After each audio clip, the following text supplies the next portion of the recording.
everybody. Hello everyone. Sorry if I'm sniffly today, I've got a flu. Yeah, sorry if I'm sniffly too, because I'm in a house with a cat. Two cats. Two cats and an intruder that I'm very allergic to. So sorry about that. Sorry about that, my eyes are itching so. I'm not crying, it's just hay fever. I probably will cry today though. I'm feeling a bit feeling a bit hay fevery, allergy and hysterical. Oh, why? Don't know. Not sure. Not sure. I think a mixture. I think therapy mainly is effing me up. That's the shitter. Yeah. It makes you hate everyone, doesn't it? Yeah. Well, I don't think for everyone. Oh. Yeah. But for us it does, yeah. So that's hard. Therapy. Just realising about things. Realising about things. What I'm doing at the moment is filling my time like I used to when I was in my big suppression era. So you know how I just like I'd have plans all the time. I'd always be editing. I'd always be doing something. I'd never be really... I'm doing that again. But I'm doing it whilst not suppressing. So it's like double craziness. Double the brain power. Yeah. Well, did you ever not do that? You've always been busy, as far as I'm aware. Have I? It's not the brief thing. I mean, when you were at uni, not really, but that's because you were at uni. I still did just do work though all the time. Yeah.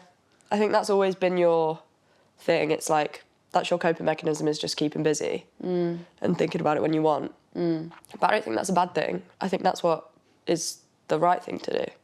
You think? Because my therapist always says, like, if it doesn't serve you, you don't need to think about it. And I always say, like, is that not suppression? I mean, it can be, but, like, if you're choosing time to think about it and you're just pushing it out when you're doing work or when you're busy with friends or when you've got something to do, that's just you helping yourself every single day, getting through the day, doing what you need to do. Yes. Yeah, for sure. I think it's definitely a good thing. But in the past, I think it's because I can recognise these patterns. So I recognise that this pattern for me wasn't a good one in the past. So I'm a bit like, ooh, am I going backwards? But I'm not, because I am in therapy and I am talking about it. And there's also no going backwards. Yeah, literally, there is no going backwards. But I think we say, as much as we say that, it's so hard to remember it. Like, giving your own advice is one thing, but taking it is another. Yeah, like you think you understand that grief isn't linear. Like I thought I completely understood that and I got it. But now that I've started to see progress, I'm like, oh, I think I'm getting confused with, because you should celebrate that is, like, that's good and that's great and that is progress, but it's not progress in a way that's like, that bit's done, we're going up. Yeah, I think it's because, like, before we started to talk about it and before we really started unpacking it in therapy, which is only a year ago, Jesus. we thought that the idea of it not being linear is that we're going to have good days and we're going to have bad days. And that is what it was for us for a long time, was like, your grief isn't linear, because you can be happy for like a couple of weeks and then it can hit you on a random Tuesday when you're in Sainsbury's and you could just break down and go backwards. Well, not go backwards, but you feel like you are. But like now that we're in therapy, I think that progress isn't linear, has changed, because it's like we're actually thinking about it, and the way that you view grief is now changing. And I also think that I've seen the iceberg of what it is that I haven't even thought about or considered, or you know, like the grief that I have ignored all this time. And now I'm in therapy, I'm kind of chipping away at memories, and then I'm like, oh shit, like there's a lot to unpack here. Yeah. And I'm only just at the tip. Yeah, I think that's it. Like, I think that scares you. I think once you see underneath the iceberg, you can't unsee it. Yeah. And that's the scary part. And I think that's what's so scary about therapy for a lot of people, is that you don't want to see the shit under the rock, or like... You don't want to see the iceberg. You don't want to see what's underneath. Like, you're happy to just be in that state where it's like, this is my grief and that's what it is. But underneath it's like all these things that you've got to unpack. And like, it's a whole process. Like, you're rerouting your brain, like you're rechanging your whole life. And like, you need to understand that that is going to come with days where you feel like you're at day one and days where you feel like you're not. Yeah. You're not going backwards or forwards. You're just existing every single day. Like, that doesn't even exist either. Going backwards doesn't even exist. Oh, yeah. Like, you can only exist right now in this moment right now. Yeah. You can't exist in the future or the past. Yeah, so exactly. on Mother's Day, that's a good one. Mother's Day, that's a big one that we should talk about. On Mother's Day, I ignored it all day, and then I got home and made dinner, and I cooked dinner on my own, and I just put all the music on that makes me cry, all in a row. Wow. And I cried a lot. Really? And I sang to it, and I cried, and I cried, and I cried. And I felt like I was with her. It was really weird, and it was really healing, and it was really cathartic. But it's like, I listen to that music and it like hurts me, but it also feels so good at the same time. Yeah, like I just know want the next song to exactly come what on. you mean. That's so brave to put yourself there, though, because I still don't trust myself to put myself there. Yeah, but it's also weird because like Nina was in the room. You went on your own? She was like, so my kitchen's like, I was on that end and she was in the other end. And she was sat there, and like for me it was almost like, I'm going to put this on so that you can hear the words with me and you can kind of hear how I feel. So for me it was like, if you sit here and listen to these songs and see how I react to these songs at these moments, you'll see what gets me, what I relate to, and how I feel. And it was like a way for me to communicate how I felt to her. That's crazy. Without actually saying words. Yeah. And she did, because like when I say a song, a line came up about like, I just want to run home, or like, I want my home to be the home that it was when I left, or something like that along those lines, and I would cry. She now understands that that's a part of me that I have. Yeah. There's something that you feel. Wow. Which is really, really interesting, That's really so cool. interesting. It was really, really, really special and nice. Aww. And then we ate bangers and mash. Ah, that sounds really nice. We did see each other on Mother's Day too before that. Did we? I blacked out. Did we? We went to the pub, didn't we? Didn't we go for a walk and go to the pub and then speak to the crow and roll down the hill? That was on her anniversary. Mother's Day you were in London. I went to Heaton Park. Oh yeah, that was our anniversary in March. Yeah, Mother's Day was the week after, my love. Oh yeah, fucking hell. So hard. Oh so my hard God. out here. Oh my That's the God. thing. Timestamp. You know what we did do on Mum's anniversary? Oh my God, right, so before this episode, we've had Mum's anniversary, your birthday, Oh yeah. and And Mother's Day. Mother's Day, yeah. It's a long old winding road of March. It's a lot to unpack, but what we did do on that anniversary is we looked back on Snapchat. Oh my us doing other God. things. It was so funny. Should we do it now? Yeah, do it now. Have you got Snapchat? No, I had to delete it for storage. Oh Real my ones, God. no, only. Yeah, fucking hell. Right, let's have a look. Because we basically went through our Snapchat of 2017 and we were like, what were we doing that year? But we found out that like a couple of weeks after you'd like gone off to a party. and so did I. Like, I think in that April I went out. March 2019. 2017, my love. Oh. You're so bad with dates, aren't you? I don't know You don't know anything. I honestly don't know anything about years. What year was what. Like, I don't even have any kind of idea. No, I know. I think I only know. I'm very, very on it. I always have been. Yeah. I because think you're it might be an autistic. autistic thing. Yeah. Am I Am I tripping? traumatised? Am I tripping? Am I tripping? Oh my I don't even know what tripping means. Right, Alicia, where am I going? When did Mum die?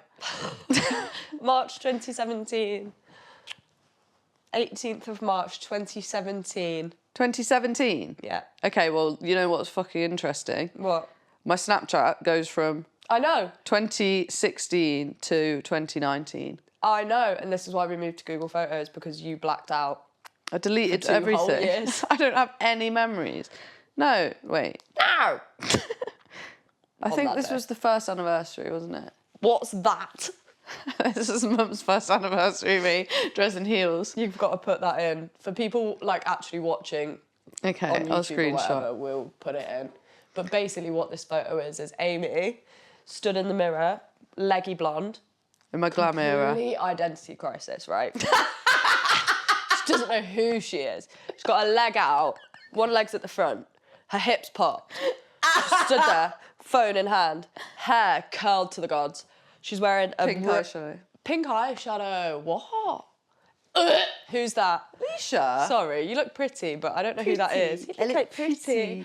But Also you're did a wearing nude photo shoot with Charlie. Yeah. It's what she would have wanted. Yeah. But the thing is, you're wearing that top. Isn't that the top you wore for her funeral? Are you gagged? Are you gagged right now? Did I? Are you gagging right now? Yeah. Is that what I wore for Mum's funeral? I don't remember, I wasn't there. I don't remember what I wore for Mum's funeral. Are you joker? You going joker mode? No, don't trigger me like that. No! Alicia, what did I wear to Mum's funeral? No, it was a peplum. You wore black skinny jeans. It was a peplum. Right, this is... Peplum baddie. This is the christening, but... The first anniversary of Mum's death, we went to a christening. Dad's new woman. Dad's new woman. Dad's new wife. They're not even married. They're not Alicia. married. I don't know what I'm saying. Dad's partner's daughter's baby. We went to his christening. And we Step-nephew. were like, praise the Lord. New life has come. But wait, didn't Fran die the week before that?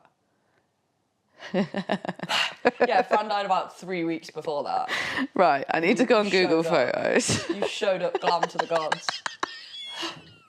No, one thing about me is, grief or no grief, I'll always have my 2 French plats and I'll always have me pink eyeshadow on. Vegetable braids. No, I'll always have a smile. I would, you know I would. No matter what. A girl doesn't leave the house without a smile. It's the prettiest thing a girl can wear. Yeah, exactly. Pretty. It's the prettiest thing a girl can wear. What year did Mum die again? 2017. Still. This could be the whole episode. Why year did Mum die again? Okay, so the last picture I have before receiving the news Receiving the news. is a collage of me dressed as a sexy army, dressed in a sexy army outfit. Really? Yeah. Why? Why? You look like you're an extra in the Beyonce music video from the world. Where the fuck did you get that from? Why are you wearing I that? don't know why I'm wearing It's such a fever dream. You at uni is such a fever dream. It is like imagine me wearing a sexy army outfit right now. I couldn't even imagine anything else. Okay, right. Then there's just obviously loads of pictures of Mum. Then we go to, there's no pictures in March really, except for meet your new chairman of Salford University Dance School. So she became chair of the Dance Society about 3 weeks after Mum died. Oh, here I am. Glamour's on. So Amy went to a party dressed in a 2-piece suit. Like a Mackey's manager. What do you mean? I'm serving in that. Are you? What are you serving? What are you giving us? serving- What are you bringing to the runway? I'm serving 3/4 length, Fish. 3/4 length linens. Realness. That's... Real on the runway. I'm not sure about those heels. No, my feet are bulging out. Okay. It's nice to know that you're in the party mood, though. Yeah, I was in the party mood. Hashtag party vibes. You look dead behind the eyes, though. Yeah. You look like you've not eaten in like 2 weeks. I'm also like white. But you know what? I didn't use my phone that much in this time. Like in this era, like I took pictures, but like I didn't It's not document how it things. Like was. Was there stories on Instagram at this time? I don't think there even No. was stories. Anything that you would post that was like showing what you were doing was either on your Instagram feed or it was On on Facebook. Snapchat stories. Oh yeah. Because even on Instagram at that time, you couldn't do dumps or anything. Oh, here she is. Hammer Who? pig. Has anyone ever seen that? Oh. Exclusive. Oh. Look at her outfit. You went to Park Life the year Park Mum Life. died. Didn't you go on holiday to Barcelona as well? Cans. What were you doing? I was at school. Yeah, you had prom. Oh my God. Was that year? Yeah, July 2017. Mum died and then I went to prom. Classic. Yeah, you know what was class? Everyone's mum's at prom. Yeah. What's weird is no one came. What do you mean? Dad, you? I was in Cannes. No, you weren't. Yes, I was. Who took that pic of me and Rob then? Not me. Really? Yes, I wasn't there. Okay, that's fair. You get a pass. Dad doesn't though. To be fair, I don't think I really knew that it was like parents came. Yeah, I don't think I knew that until I was in the car park and everyone was taking pictures and all their mums were like, look at my girl. And I was literally stood there like, I think I need to... I think I cried. Oh, that makes me really Everyone. I didn't know that either. I didn't know that that was a part of that prom at that school, but it was in the big car park. That is what... Yeah, you're right. I also didn't... No one came to my prom even though they were alive. That actually says it all. That's what I'm unpacking in therapy at the moment. What, being ignored? Yeah. Yeah. You know what is hard? What? Phone drop. I'm going to say something crazy right now. Grieving someone and you put them on a pedestal. I'm going to tell you something crazy right now. And then you realise. I'm not convinced that mum was that a good mum. That's what I'm unpacking as well. I don't I'm not think sure my we... therapist likes her. As a woman. Sorry if you couldn't hear any of that. Is this where we're going with this? Do you actually want to talk about this? I don't care. They know everything about me anyway. I'll have a code word. Let's do that thing where you press the buzzer and then we... We used to have dance breaks. Yes, it's the thing. We've taken it back. Podcast dance break. I'll get it up.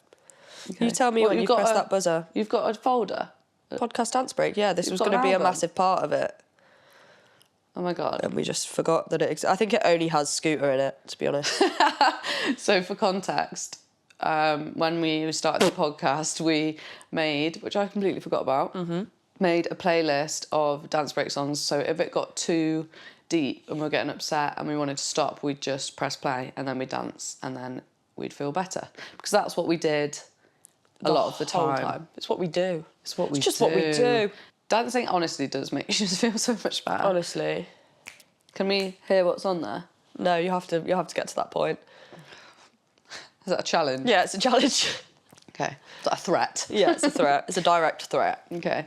to your well-being, yeah. Isn't it interesting, before we continue, that we're both having this thought at the same time? It's quite interesting, but it's also not that interesting because we have the same mum and we're in therapy. And we have been through the same thing.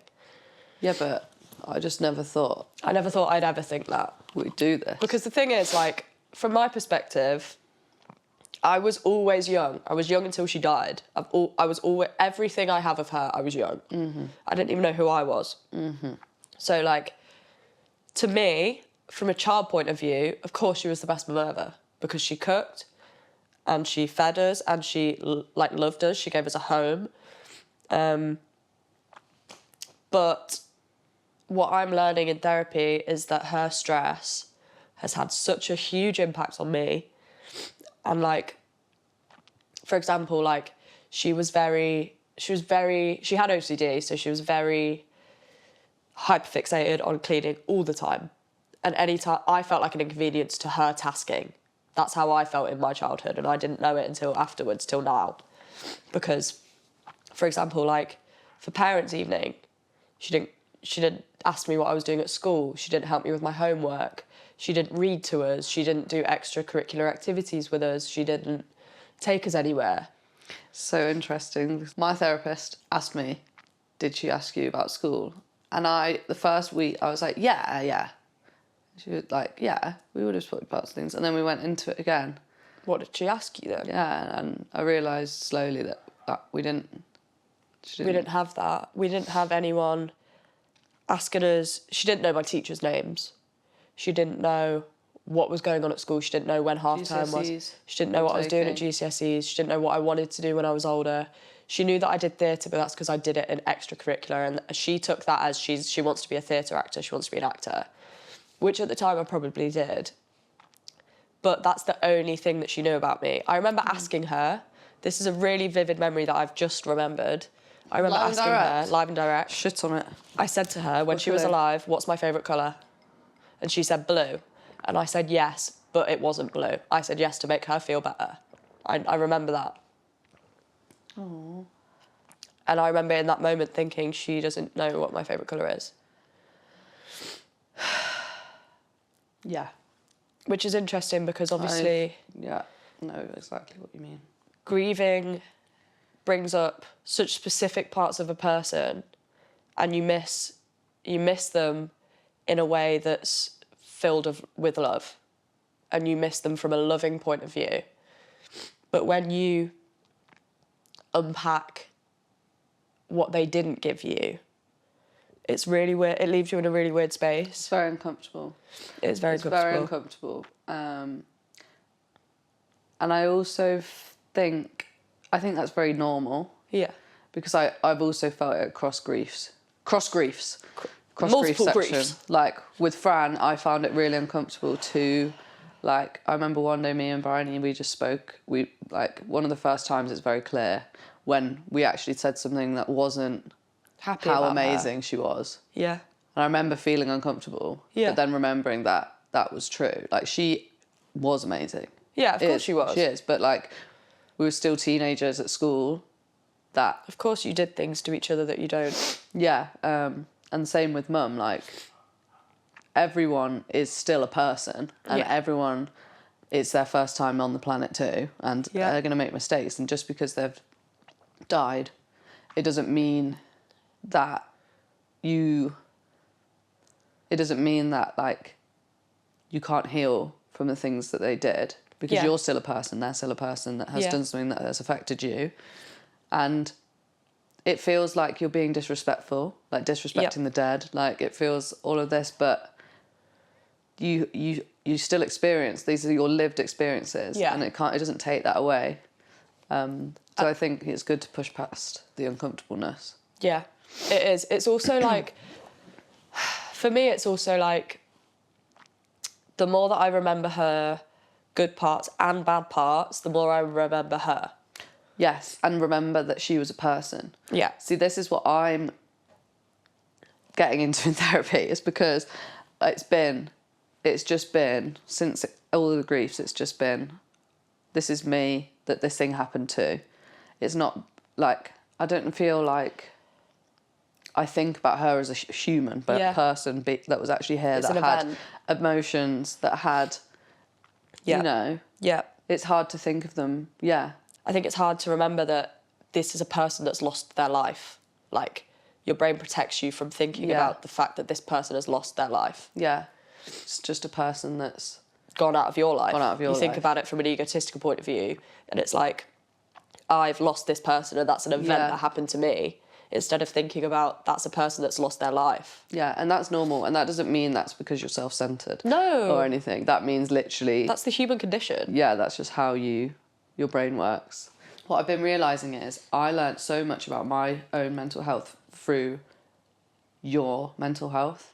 I said to you outside, I thought I was the normal one. I'm just noticing loads of different things. So, like, my brain is, like, really contradictory. A lot of anger in there, and it's a lot of specifically like self-hatred and guilt is what I've got going on at the moment. But where does that self-hatred come from? I don't know. Because I really don't know. For me, I think it comes from... So I've been talking in therapy about the fact that, we didn't get read to, we didn't get blah, blah, blah, blah. And, like, parents' evening, for example, I would wake up on that day and be like, I'd be so excited. I'd be like, yes, this is the day when Mum's going to know about what I'm doing. And then she wouldn't go. Or you would go. Or Dad would go. And I don't remember going to my parents' evenings either. I remember her going to that one parents' evening of yours when the dogs were shagging. the dogs were shagging. The dogs were shagging. The sibling dogs were shagging. No! Don't have to say that bit. They were. Our dogs were shagging. They were 6 months old. Alicia, not the gory details. And I was really traumatised at home. And the only time Mum went to your parents' evening Was then. And I rang her, and then she was in the hall. She was in the hall next to all the students, all my friends, all the sixth formers, all the cool girls, stood there going, Amy, don't pull them apart. Just let them. Don't pull them apart. And I'm literally stood there like, Mum, stop screaming, like, you're embarrassing me. This is the one time you've come to my parents' evening and you've actually missed all the appointments.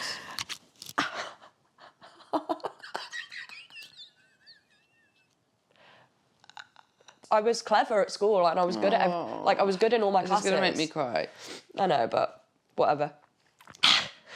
I was good in all my classes, so for her it was just like, is she doing well? Yeah, she's doing well. She's really clever. Okay, cool. Next. Like that's all she wanted to know, and like that she cared. But like my self-hatred comes from the idea of being ignored, and like children need to be listened to. Children need to feel that their parents want to spend time with them because they love them as people, not because it's their duty as a parent. We felt that mum wanted to look after us because it was her duty as a parent and she needed to put dinner on the table. That's how she presented it to us. She was like, I need to feed you, you're my child, I need to put this on the table, I need to get money so that I can pay for your things. It was never like I love you being here. It wasn't. And that's where my self-hatred comes from. It's the idea that I was bad and that I was born bad because she didn't give me attention and she didn't want to spend time with me. She didn't want to know about my hobbies. She didn't want to know me as a person. She wanted to be my mother and watch me grow. And then when I got to 18, she wanted me to go. And that's where I've got the idea of like, if people don't give me praise and tell me I'm doing good, I'm going to assume that I'm doing bad. And if I don't have any, like, I can't tell myself that I'm good enough at photography to really pursue it because I need to post it online for someone to comment, you're really good at photography. And I'm like, yeah, great, cool, I'll do a next shoot then. I can't tell myself that. I don't have that in me. I'm building it and I'm working on it. We weren't raised with the confidence to go out and get the world. We were raised with, you need to look after each other. That's what we got. I would argue that... From mum. Okay, From dad, we'd got something else. fair. That's what I was going to say. Yeah, let's have a dance break. Okay.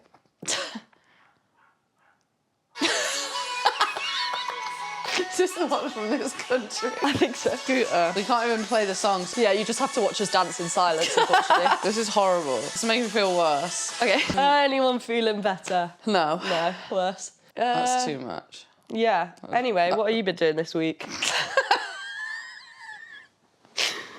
It's interesting when we find each other's boundaries, isn't it? Prod Yeah. the bear, prod the bear, prod the bear. I prodded the bear too hard. No. Look at my socks. They're going to be in shot. Probably. No, it's interesting, and I'm glad that you're uncovering it all. Undercovering it. What's the word? Uncovering it. Unpacking it? Yeah, I'm just uncovering Any it, word. realising it. Yeah.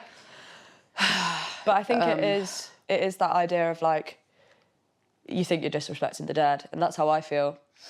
And it took me a while in therapy to get to a point where I was like, okay, we could talk about this, because I felt so uncomfortable with the idea of remembering her bad parts. Mm-hmm. And it's the same with Eliza. Like, my relationship with Eliza wasn't perfect. We argued a lot and she moved out of my flat. We didn't live together because we couldn't for a while. And like, I forget about all of that. But I think the further away you get from the event itself happening, the more you can remember that these were people that had good parts, bad parts, Yeah. and just because they're gone doesn't mean that you have to see them in the best way. Yeah. You don't have to suddenly think they were the best person in the world. That's also just doing yourself a disservice. Like, if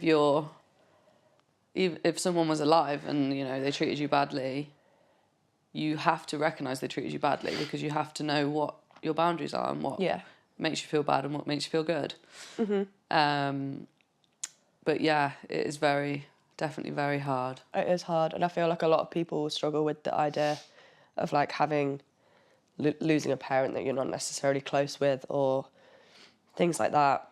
Or yeah, people like, when people argue, like, I can't even go into this right now, but like arguing with someone and then that being the last thing. Yeah, like, it really eats you up. Yeah. And yeah. I didn't argue with Fran, but I didn't reply. Yeah. And that's something that, that's too... Yeah. But that doesn't mean anything. Too much. That doesn't mean anything. That wouldn't have changed any outcome. I know, and that's what I've had to teach myself about, specifically suicide-related death. That's a very common thing. Yeah. It's one of the first things people always say, like, it wasn't your fault or you couldn't do anything. That's like the advice that everyone gives. Yeah. Hearing that, but then actually hearing that and understanding it two different things. Yeah. And that's the same with most grief advice, I think. Yeah. Like we said earlier, what was the one we said earlier? Oh, that it's not linear. Like, we've told each other that it's not linear. We've told each other that it's not our fault. We've told each other all these things because we believe it. But it's like you have to feel it in your consciousness. Yeah, and you have different. to really teach yourself and tell yourself and really feel it. It's a muscle, you've got to exercise it. Yeah, and it is just self-love and self-compassion, and that's what everyone needs to do. Because honestly, this is what I'm trying to tell myself at the moment, is you have to love yourself. You literally sounds so cringy. You have to love yourself. You have to find within you the self-respect and the idea that you're valuable enough to be cared for by yourself. By yourself. You don't need to...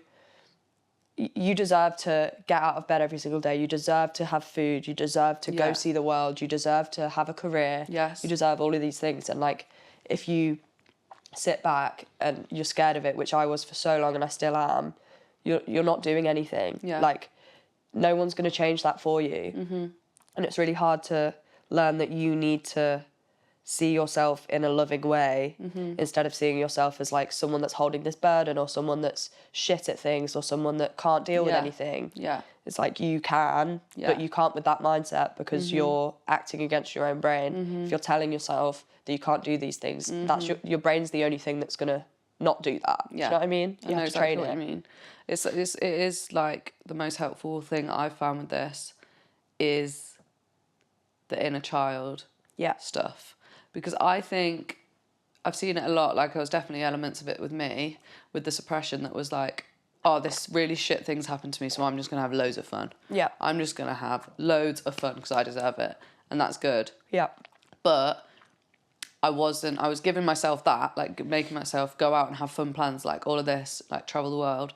But I wasn't giving myself any self-love or self-compassion to give myself time to even process anything. Do you know what I mean? Yeah. Like, there's so many different elements of it that you have to put love into. You have to put love into, like, all of it. Everything. Every part of you, especially the inner child, because that's what's been really helping me. Like I said, I've been struggling with self-hatred. That is only looks-wise, though. It's not my character. And I'm lucky that I've never really had a problem with my own character. Because I know people do, and they say, oh, I wish I was this, I wish I was that. I think for us it's really different because I am the complete opposite. Like, I don't really struggle with the way that I look. I struggle with the way that I am. And, like, that's why our experiences of that are so different. But it comes from the same place. And it's the idea that, like, your opinion of yourself isn't going to change that thing that you think is bad. You telling yourself that you're ugly isn't going to make you pretty. You telling yourself that you're a bad person isn't going to make you a good person. Yeah, telling yourself you're not good at something isn't going to make you good at it. Yeah, or incapable isn't going to make you telling yourself that you are good at it is going to grow your confidence to make you good at it. Oh my God, this is so true. Like, telling yourself that you're pretty every day is going to make you feel pretty every day. Yeah. Like, combating against your own self is never going to get you anywhere because it's just going to feeds on itself. Yeah. I feel like sometimes it's a completely different person. Oh, yeah. It's so weird. Yeah. But I don't want to sound... insane. It is kind of like a Jekyll and Hyde though, isn't it? Because it's your inner child. Like, my therapist says that, so for example, you moving to London, if that sends me into fight or flight, that's not me, that's not my adult self, because I'm telling myself, I'm not even upset about that.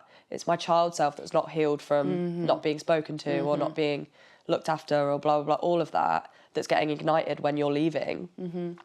So that's the thing, it's like soothing your inner child and remembering that even if in your adult self you're reacting to things in a way that other part of your brain's saying, I don't even feel that way, that's because there's something in you that's not healed yet from before. And that's what I'm trying to do. Yeah.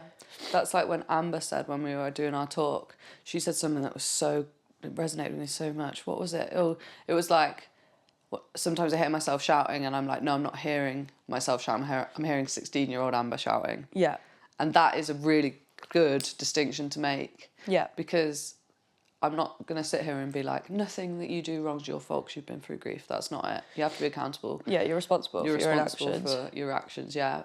But obviously, within that as well, there are, Yeah. you have to give yourself the grace. Like, on the same hand, it's like, yes, you're responsible for your actions, but also, like, sometimes it's so, you're not, you know what I mean? Like, you can't control it. You can act out. It's how you work after it, I guess, that makes the difference. Because, like, there's so many things that are, out of our control with how we act. Yeah. Meaning, things have happened to us in our past, same with other people. Same with triggers. People Out have of your PTSD, out of your control, all of this. If I speak to you like shit and it's coming from a place of, I'm really upset today because mum's dead, that doesn't mean that I'm allowed to treat you like shit.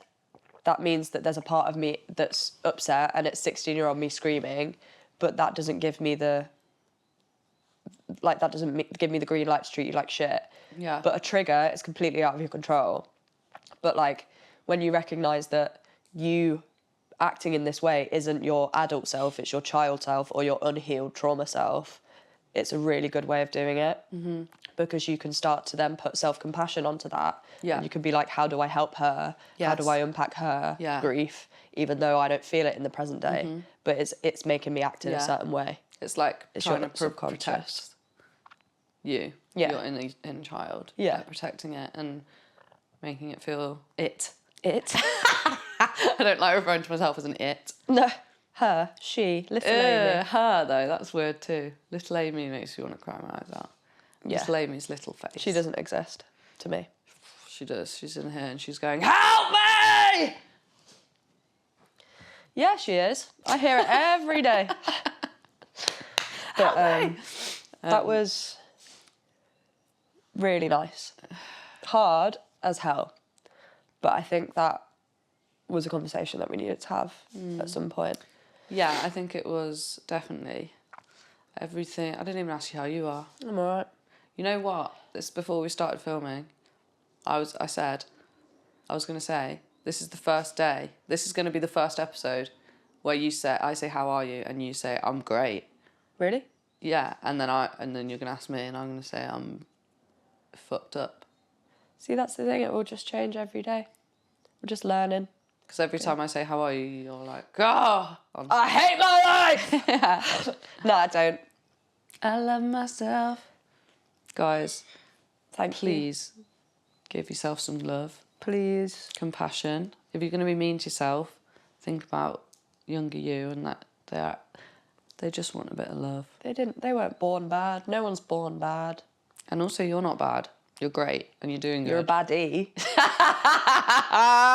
We're all baddies. Cut. Bye. Love you. Love you.